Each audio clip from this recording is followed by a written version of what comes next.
Good evening and welcome to a special edition of Hotline Live. We're obviously on a summer break, meant to be.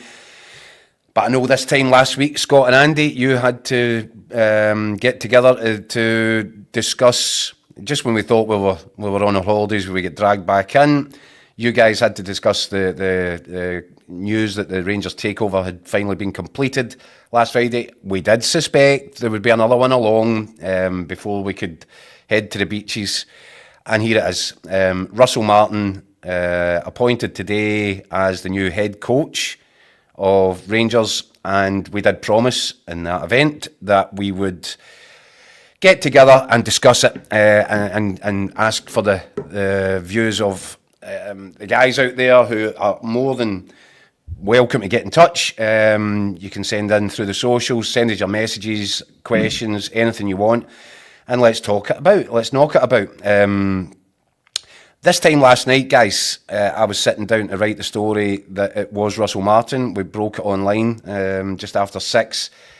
I'm not sure, when we thought that we would be convening at some point to discuss the appointment, I'm not sure any of us really had our money on Russell Martin being that guy. What's initially, guys, your thoughts, Scott, on the fact that it is him, that he ultimately was the last man standing in the process?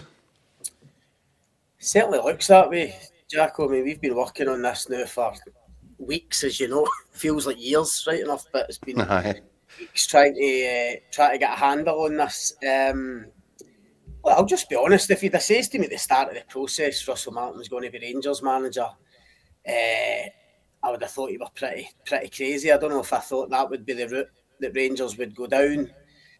I could have told you then that it would be fairly unpopular amongst the support, and I think that's been proven in the last kind of 24, 48 hours. However, you obviously speak to people the last week or so, especially spoken to a lot of people that know Russell Martin well, have worked with him, played under him, played alongside him, and no, I'd be lying if I said I hadn't come round to the idea a wee bit more than I had been previously. I think he's a really talented coach by all accounts. I think he's got really good leadership qualities. He's shown that as a player. He's pretty much been a captain everywhere he's been, whether he's had an armband on or not. And look, me and Andy looked at his kind of managerial career in a bit of detail yesterday at MK Dons, Swansea and Southampton. And you could argue that there's no big trophies there. There's no kind of major wins. But I think people that know the game know that he's got a distinct style of play. It's very pleasing on the eye when it works. It's very good. That's why his coaching career's been on this kind of upward trajectory that ultimately has taken him to the Premier League with Southampton. We know how it ended there at the new year. They were bottom of the league, couldn't win a game. I'm sure he would say there are mitigating factors for that. But well, I don't think the fans are too happy with the appointment. I think he'll win them over, certainly in the short term, because he speaks very well.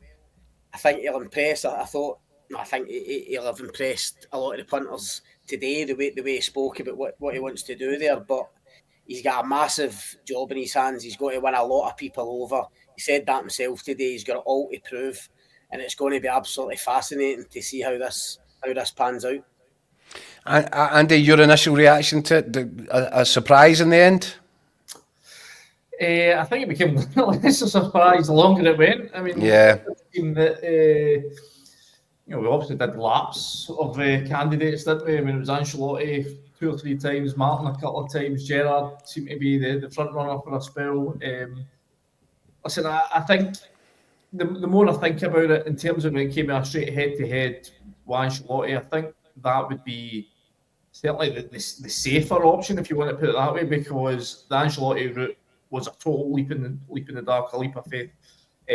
So at least there is a track record there that you can look at. And, I've said a couple of times on here that I think it's a gamble in the sense that as a manager, his track record, whilst there's certainly there's things you can point to, a style of play. Scott says he's somebody his man management, I think, is a real strength of his. But when it comes to the nuts and bolts of winning games of football, his record's patchy at best. He wins as many games as he loses, realistically. But we're saying that, and again, as Scott was mentioning there, we did take a look at his sort of more closer look at his record at each of the clubs for a piece that was online yesterday. And the thing I would point to is that his record at Southampton when they were in the Championship, which is probably the closest comparable situation in his past to what he's going to be faced with this season in terms of one of the bigger clubs in a league right at the top end of the table with one of the bigger budgets. Did not bad. He did, a club record 25 game unbeaten run at Southampton. He finishes fourth in the Championship, goes up through the playoffs. So I think there's things there that can point to that. That's okay. In circumstances that are going to be similar to what he's going to get Ibrox, there's a track record you can look to, but it's one season. He's been in charge of 250 games, I think it is, and as I said, the rest of the time it's even Stevens in terms of games he wins, games he loses. So whether that makes him Rangers management material, I don't know. But then I think this is maybe just where Rangers are at. This is a team that has been finishing second best for a generation now. It was acknowledged today by the people at the club that things have to change at the club. Cultures need to change. They need to get out of this cycle of doom and despair. They need to do something differently, and Russell Martin's certainly something different. It's certainly something different, Andy. Certainly the way he plays. The word that kept coming up when we were speaking to other journalists, other players that played underneath him this week, and guys that work with him, extreme. That was the word that they kept using in terms of this passing, philosophy that he's got. This possession-heavy style of football he's got. It's tiki-taka, but full fat to the extreme, and it can be either extremely good or it can be extremely boring. Is basically the two spectrums that you're going to get. It'll either be they'll be winning games 4 and 5-0, or either they'll lose, they'll have 90% possession and lose 1-0 away to a Ross County or something like that. So this is the dilemma that's going to go. That's going to come into it. And I think me and Scott were talking yesterday about in terms of, he was talking, I think you mentioned an interview he'd given Scott where he talked about, maybe winning, he had a run where he won 8 games out of 11 and still get stuck. Well, you can believe that if he wins 8 games out of 11 at Ibrox, he's still going to get stuck as well. So he'll get more than stuck. How he deals with that, how he deals with it, it's going to be fascinating to see. I think what I would say is I think he's learned. I think he referenced that today, is that he's taken on board. He's taken some time out to go back to look at things. I've watched a couple of clips with some of the podcast appearances, the TV appearances he's done since he came out of Southampton last December, and he's the first to acknowledge that he has to do things slightly differently going forward. So I think that's maybe the thing that reassures him. But listen, every managerial appointment's a punt, but I think there's certainly a lack of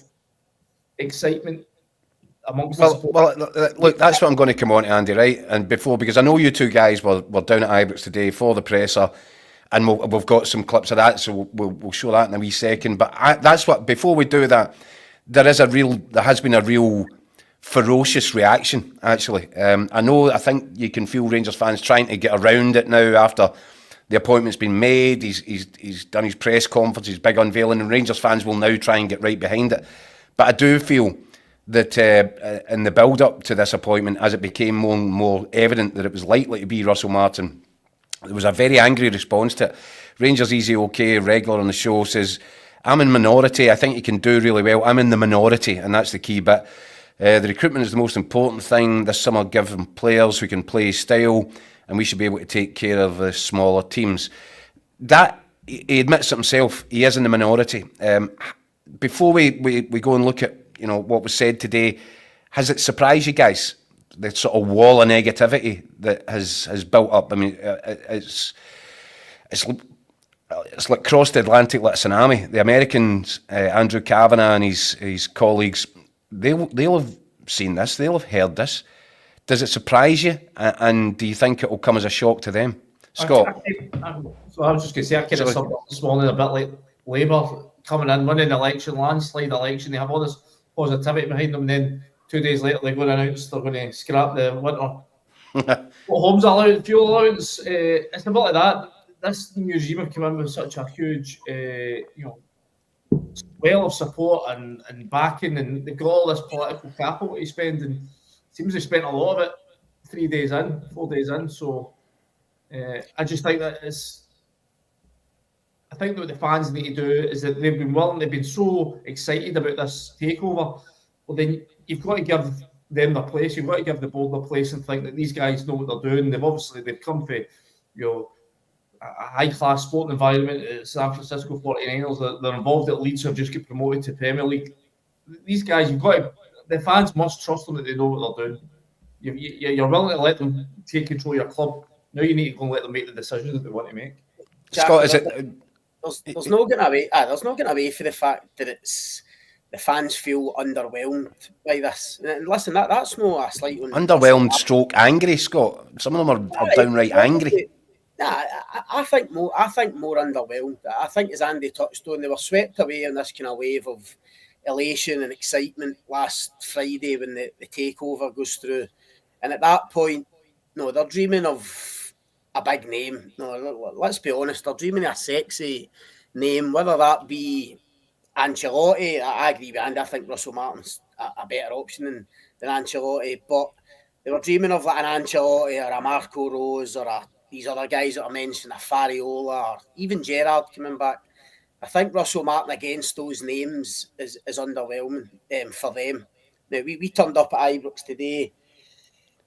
I think we counted 4 people outside. I mean, we were laughing. 3 of them were us. We were laughing a wee bit just because they put the kind of the security put the kind of blue barriers up at the front door of Ibrox. There was absolutely no need whatsoever. It's like, so there was like 4 punters turned up, and the contrast. Listen, it's maybe unfair, but I couldn't help compare it to the last summer managerial appointment, the last pre-season managerial appointment, and that was Gerrard in 2018. I mean, I've said in a piece, they had to open the stadium for that, didn't they? Had to open the stadium. You could barely get a spot in the car park across the road because there was that many punters there. Everybody got into the enclosure. I mean, Gerrard had to get 7,000 were allowed on that day. 7,000 people compared to 4 this morning. Right, listen, I want to go into this, Scotty, because I've read your piece and I think it's something we should explore. But before we do that, why don't we go to the press conference and see how Russell Martin handled it today? I think we've got a little package here. Yeah, it's an incredible feeling. So, firstly, I'm really grateful to everyone, to the board, to Patrick, to Kevin for their trust and faith in me. And it's been a really tough and rigorous process, and it's taken some time. But it's what you expect when you want to be a manager of this football club, and a football club of this stature and size and expectation. So I'm delighted it's ended up with me being in this chair, and I'm extremely grateful for that as well. And now I'm just desperate to get started and excited about what's to come and what we can really get building here. Why Rangers, and why do you think you're the right man for the role? So I'll be really honest. There was a few opportunities since I left Southampton early on, and then a bit of a break really, and no real interest to get straight back in February and March time, even with some sort of tentative approaches and stuff. But I wanted to take some time to really reflect and review on what we've learned as a coaching staff, and I've learned as a person, as a leader, and as a manager, and as a coach. I think that time was really important. And then when this one was first suggested, and even with a couple of other opportunities on the horizon this last few weeks, this was the one I really wanted. One, because of the expectation, the size of it, what it means to so many people, the opportunity to come here and experience something completely different to anything in football, I think, really. That's what I felt when I played here for a very short period. that also comes into my mind. It's probably when I look back on my career as a player, it's the one thing that hurt me a lot was it didn't go very well here. So I wasn't quite in the right place physically to do as well as I possibly could, and it was a difficult time for the club. So also that comes into the equation as well. I have to be really honest. So I'm desperate to show a different version of myself here than I did previously, and just everything, the fresh start, how these guys have been in the process, the owners, it's just really exciting, the whole thing. So I was really honest with these from the outset that I wanted to be the manager and this would be my first choice. Much to the detriment of my agent who kept saying to me to play my cards close to my chest. But I was really honest and really open, and I'm delighted I'm now here. There's been a lot said about your past jobs, style of play. What would you like to say to the Rangers fan? What can we expect? I just think we managed 3 clubs. The teams have looked really different, all with the same concept of the game, to try and be the aggressor with the ball and without it. Because you can't have one without the other. They've all played different formations, different shapes, different personnel, different people making up different positions in terms of what they have. So we are here to win, and we'll do that in the best way we possibly can within a similar concept of the game, which is to be dominant with the ball, which I think is what Rangers fans expect. But to be really aggressive, really intense, really passionate, really hard working, first and foremost, before anything with the ball, it has to come to that. So we're here to win, and we're here to do it in the best way we possibly can, and also to help the club be sustainable with academy players coming through, with young players, with creating assets for the football club. And every job's been different. So at MK, it was about survival first, and then building something where we could sell players on, because it wasn't going to be the destination, it was going to be a stop for the players. Swansea was very similar. The budget was heavily cut when we went there. So I deemed them jobs and what the expectation of us was to be a success. Probably a bigger success than Southampton was. Southampton in the first year of the Championship was the first time we were expected to win, and we did. And we did what we were expected to do, which was to get promoted. And then, of course, the challenge of the Premier League is very different. So I know the expectation here is to win, and we want to do that, and we want to do it in a way that is aligned with all of us, how we want to feel about the team and how we think Rangers fans want to feel about their team. And that's what's really exciting. Short term and long term, what is success? But I think it's to win trophies, it's to build a culture at the training ground and here that we are proud of, and that people can feel when they come in the building, and that the ownership want to feel when they come into the building.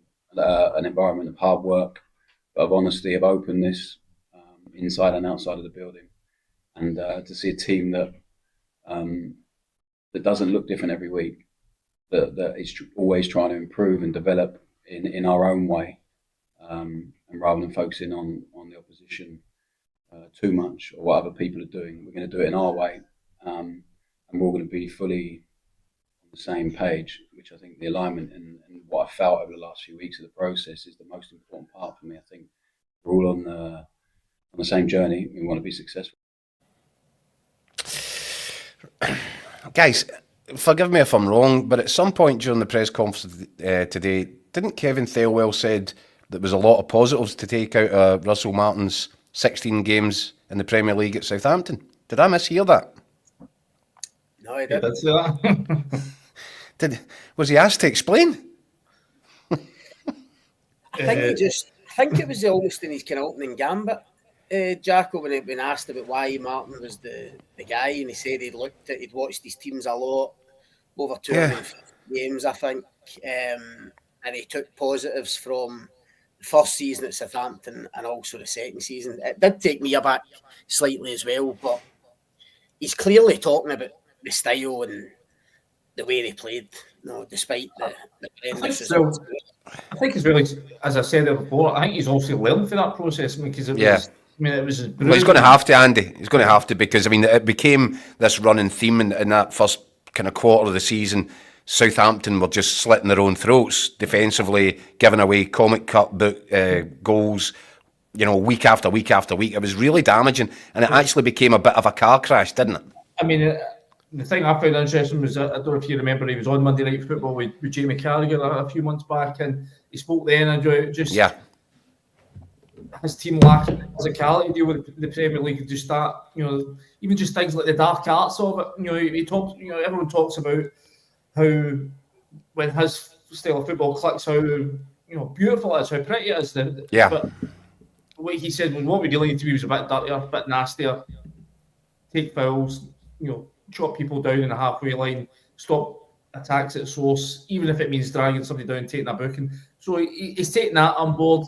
I'm a bit surprised that it's taken this long. I mean, he was a centre-back himself. I would have thought these would be the things that would have come natural to him. I mean, he admits himself he was never a footballer that was sort of blessed with a huge amount of talent. He got where he got through hard graft and sort of refusing to give up on his ambitions. So, but I think if you were to endure what he did in that short 5-month spell in the Premier League and didn't take on board some pretty big lessons, then there'd be something concerning. I think what he's saying is that he's taking the time out.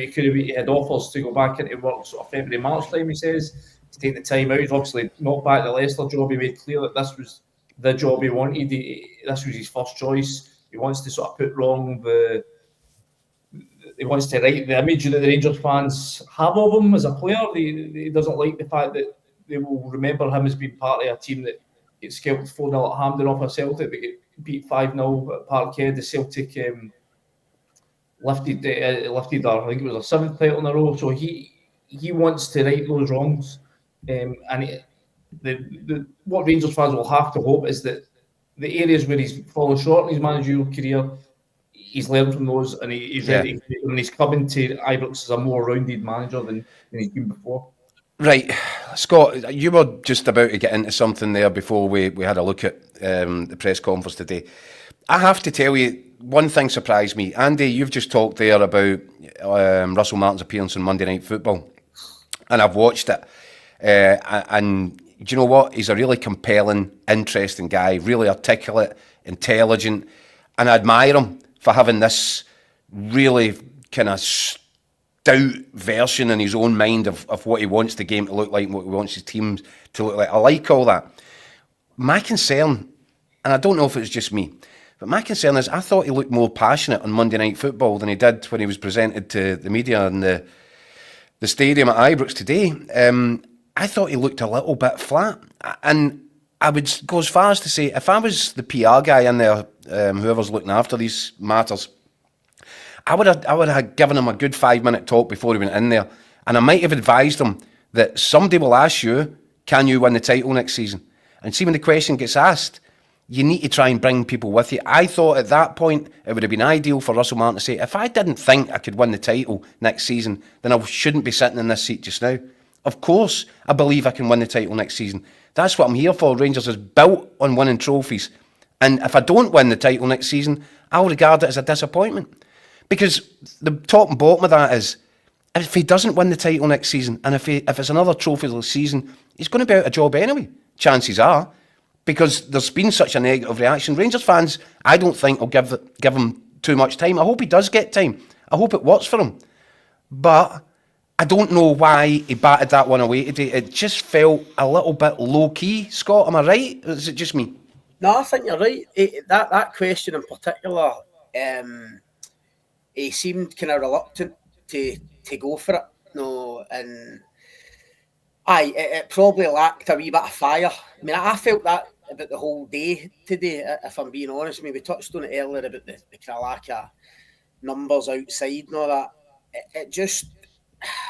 The whole thing felt a wee bit flat.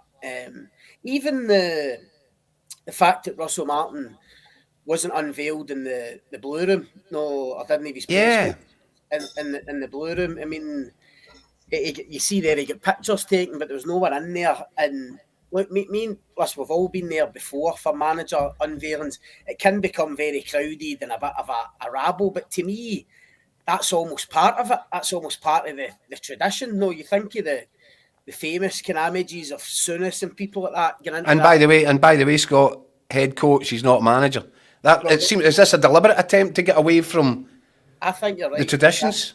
Honestly, I think this this was very different today, and I think the appointment of Russell Martin is very different. Look, Rangers have had 4 managers in the last 4 years, so there's an argument to say they have to rip it up and start again. Whatever they've been doing hasn't been working. The change in ownership is a seismic change for the club, and I think this appointment is a massive change as well. They are taking a real leap. This is so far removed, I think, from any other appointment that they've made recently. Now, will it work? That's the massive question, obviously, and everybody will have an opinion on that. But honestly, this is Rangers are ripping this up and completely starting again with Russell Martin. And that's why I say it's going to be fascinating to see how it turns out. The point you raised there about even the job title is interesting, because clearly there's a move away from the manager having the final say or even the largest say on transfers. Yeah. I think we're going to see that is not going to be the case. You'll definitely have a part to play in discussions about where they strengthen and what type of profile they're looking for. But I think you'll see that in terms of recruitment, it's going to be led a lot more by Kevin Thelwell and Dan Purdy's obviously coming for Everton as well. I think they've had their fingers burnt, frankly, in terms of allowing one man to make all these decisions too many times before. And we all remember the pretty disastrous summer where Michael Beale sort of ripped things up, and they're still paying the price for that now. Even going back a season further, Gio Van Bronckhorst bringing in Rabbi Matondo and tens of thousands of pounds a week, and he's still there coming back this summer. So Rangers one to look forward to. Rangers as a club have been paying the price for past mistakes that have been allowed to be made by major calls, allowed to be made by one man effectively a lot of the time. So I think you're going to see that decision-making process is shared out more. The recruitment work, the negotiation work, and the identifying talent work is going to be shared out more. Just going back to your saying, Keith, about in terms of what does a successful season look like, I still think that there might be room. There might the new regime, and especially Russell Martin, might be given a period of grace to get himself in to, effectively, because everyone knows that this Rangers squad is going to have to be overhauled. And I think I think it's very hard to do what Ange Postecoglou did a few years ago at Celtic. I think they're running a million shots all at the time. I think everyone will acknowledge that it's going to take Rangers a little bit of time, perhaps a couple, maybe 3 windows to get their house in order. But what can you see there being patience? I think that's acceptable.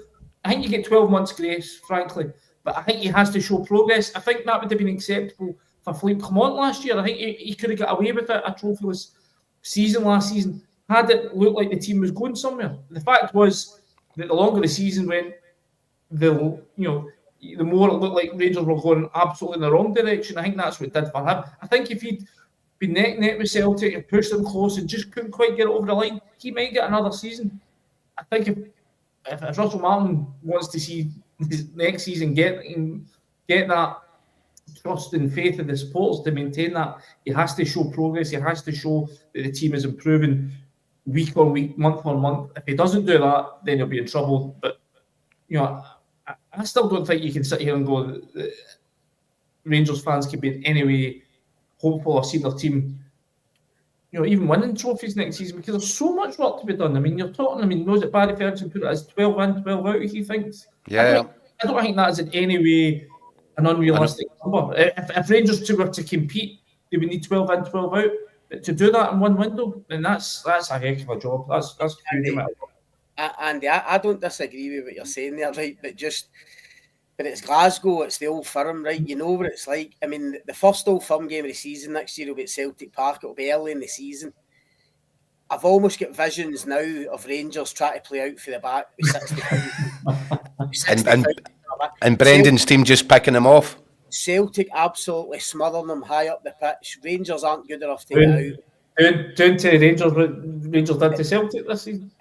Well, listen, and they end up losing goals, and suddenly, you're talking about 12 months good, 12 months grace.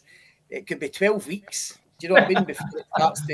Before it starts to turn. I get I agree with you. It is going to take time, but by making this seismic change, radical change, it does need time to implement this style, and it does need more than one window, because he's got to sign players that's suited to this this style. But that doesn't take away the pressure that's going to come on top of him very early on. If, as I say, you go to Celtic Park for that first derby, they're naive. They try to play out and get caught and end up losing the game. Things will suddenly start to turn. Scott, And that. I've got a theory on this one, right? And it's not fair. It's not fair in the slightest on Russell Martin. But I think it's factual. If it was Ancelotti, I've got a feeling that the Rangers supporters would have been more willing to be patient. I think they would have been sold the whole idea of it, the name, the family background, the Ivy League education that he's had at clubs like Real Madrid and Bayern Munich. And I think they would have been more willing to sit back and say, come on, let's see what you've got. And if it didn't go particularly well at the start of next season, I think there would have been a sort of a consensus to just settle down and let him get on with his work and let's see where this goes, because I think it could have been packaged up, or he was being packaged up as the next big thing, right? And this was going to be his first job in management. So in other words, there was a sort of a dream ticket attached to Ancelotti. Perception. Whereas Rangers fans are looking at Russell Martin, and the most recent evidence was what happened at Southampton less than a year ago, and they're seeing a potential nightmare. And for that reason, I think that patience is going to be... I don't think it's fair, by the way. Again, I stipulate that. It's not fair on Russell Martin, but I think it's what it's going to be. I think if he gets off to any sort of staggered start at the start of next season, he's going to come under pressure by fans who weren't keen on the idea in the first place and who are looking at Kevin Thelwell and saying, this is a bad appointment. I don't think there would have been that sort of sense of resistance to Ancelotti. What do you think, Andy? I mean, yeah, I think you're right. I mean, in the sense that I think it would have been an easier sell, Ancelotti, rather than Russell Martin. But yeah, and I think that might have given him a bit, as I say, more face time effectively, breathing space. But yeah, listen, I think what Rangers have to get away from, and they've been saying this for 3-4 years now, is this knee-jerk reaction of you have a bad Old Firm game and right, let's get rid of the manager. I think Rangers have to be at the point now where they make mature decisions, and this was something Dave King spoke about when I spoke with him last week. Is that the new board coming in they will not be swayed by what supporters are saying on message boards and on phone-ins, even like this. And listen, I think they proved that already by making this appointment. This was not the appointment that majority of Rangers fans were looking for, but they've decided this is in their experience, with the experience they have, as I say, in other sports and down the road at Leeds.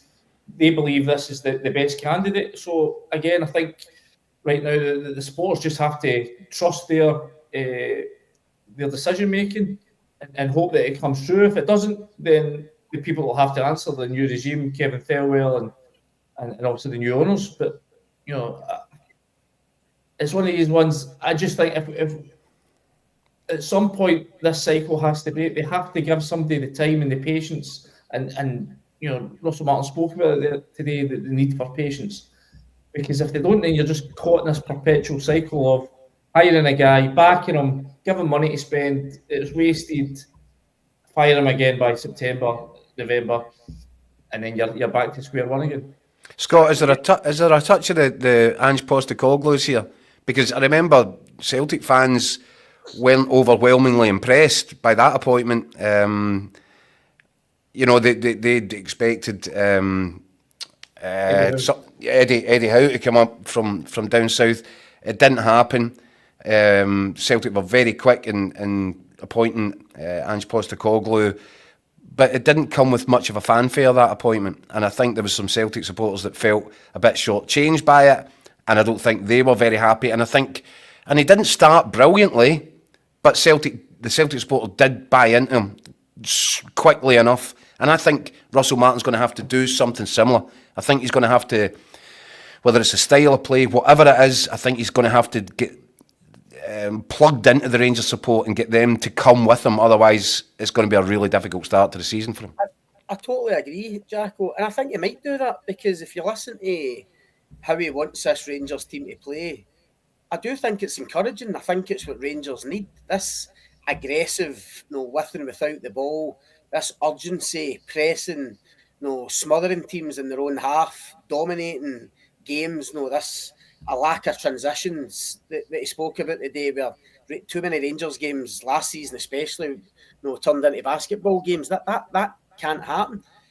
So he can do a Postecoglou. It's possible, but what was one of the key things that Ange got right? It was his recruitment right away. The recruitment worked, and it takes me on to what I was going to say next. You touched on the start that Russell Martin might make, and if he'll be under pressure. I think Kevin Thelwell's going to be under big pressure early on, which might sound daft for a sporting director just coming into a new job. But such is the need for a total change in the recruitment strategy and just better recruitment in terms of better players, better quality, better value coming in. I think this guy's under big pressure. He's obviously had a major part in choosing Russell Martin. He said the day Martin was the outstanding candidate. He's the perfect fit for Rangers. If it doesn't go well, I think he'll be under almost as much pressure as the manager.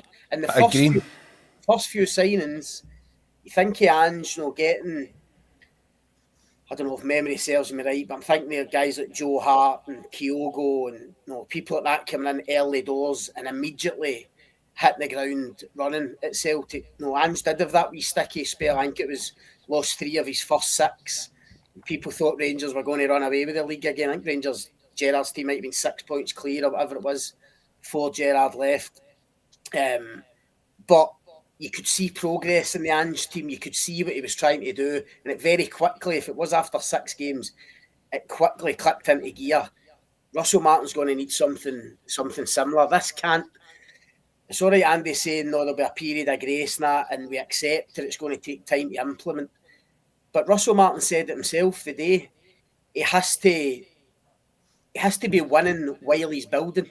Yeah. And that is exactly right.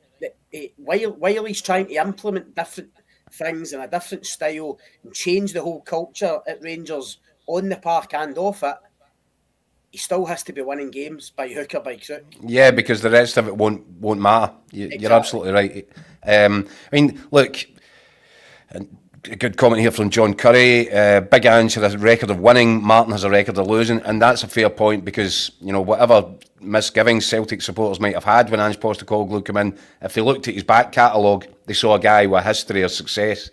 And Russell Martin can't point to that, Andy. Is that an area of concern, that he's not a proven winner? I think what he tried to point that out, he tried to correct that kind of narrative earlier today when he was, what's relative, when he came in, he took over an MK Dons team in November 2019, I think it was.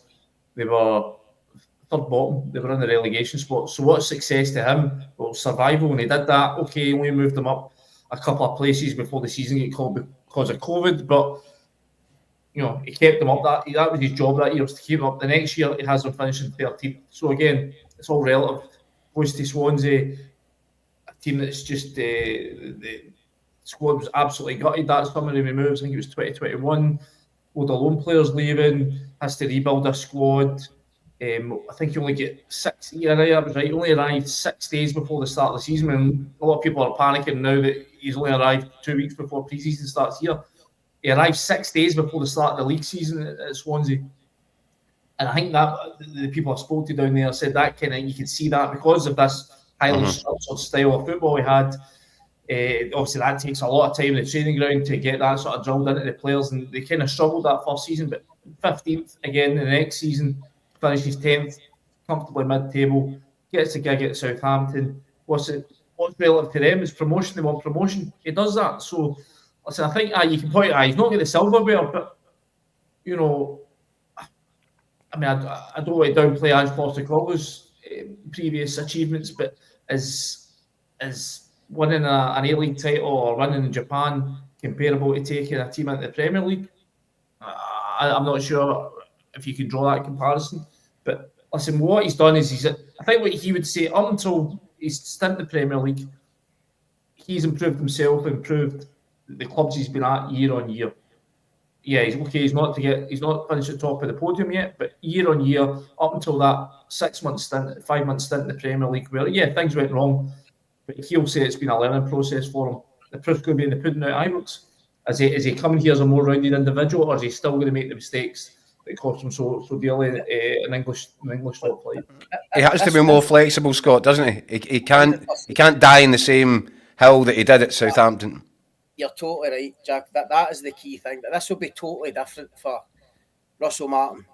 With all due respect, at MK Dons, Swansea, even Southampton, I would argue, you can draw a couple of games, you can lose away from home. It's not that big a deal, honestly. I mean, listen, Southampton are a reasonably sized club, but nowhere near the size of Rangers in terms of the pressure, the intensity, the expectation. So this is totally different, and that'll be the key thing for him. He has to realise that, and I think he does. I think he has. Should know that, but he should know that, Scott, because he's played up here. That's what I'm saying. Listen, I think when he arrived at Rangers, and even spoken to people who were around at that time, I think when he arrived on loan that January, it did take him aback. The scrutiny that he was under, compared to what he was used to at Norwich, for instance, was on a different level, and it did take him aback. So I hope he has learned from it. I believe he has. I think he's even learned for the Southampton episode last season where he stuck to his guns religiously in terms of how they were played. Jacko touched on it. Turned into a car crash. I mean, losing goals every week. They just couldn't change the narrative at all. I think he'll have learnt for that as well. I mean, I listened to an interview with him the other day, or it was a few months ago, I think, he actually said there's been times when he's won games and he's not been happy, and he's lost games and he's been quite happy after it. You better not use that kind of line up here. It just won't wash. You've took the words out. I mean, if I'm the PR guy at Rangers, take him aside. please do not do that line. No, post that. You can imagine Rangers losing 1-0 to Livingston and he comes out and says absolutely right to their performance. That cannot happen. No. And listen, he's not naive enough. He'll have spoken to enough people. He's experienced it. That cannot happen. By all means, he will stick to his principles in terms of how he wants to play. But he said it today. He's here to win. He knows he has to win. And that's the bottom line. Do you know the thing that was interesting for me? I mean, he obviously referenced his own time up here as a player quite heavily during the press conference today. But I'd had a look at his record up here not so long ago. And everybody remembers it being an awful season because, again, Rangers finished that year a long way behind Celtic. Celtic were scooting up trophy after trophy.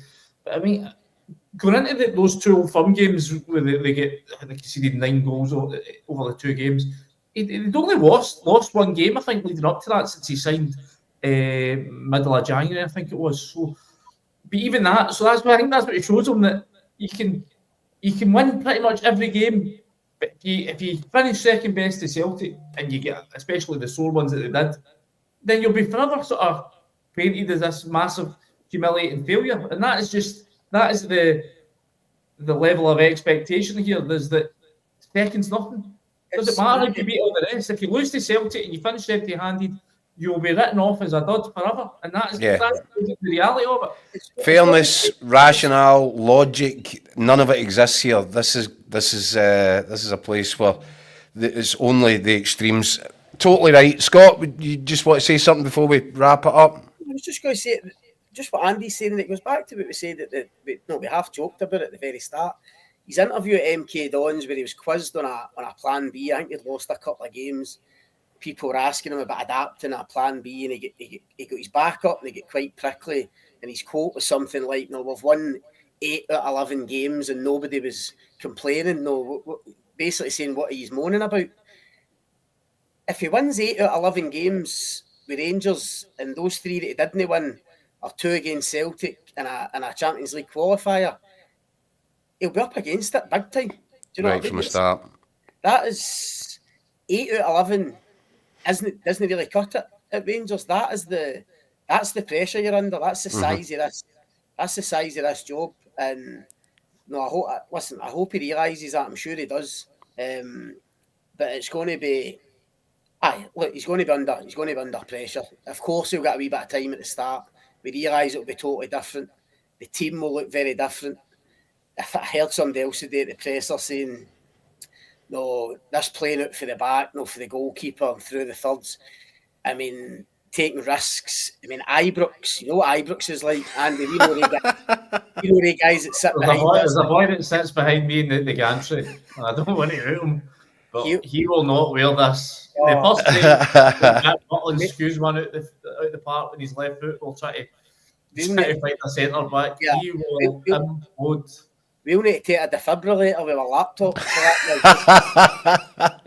Hey, and on that note, boys, listen, it's going to be fascinating. I mean, that is one thing about this appointment. It is out of the ordinary.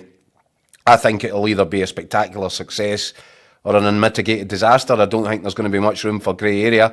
And I think, guys, as you've both correctly said, a lot of it's going to hinge on the quality or otherwise of the recruitment that's made over the summer.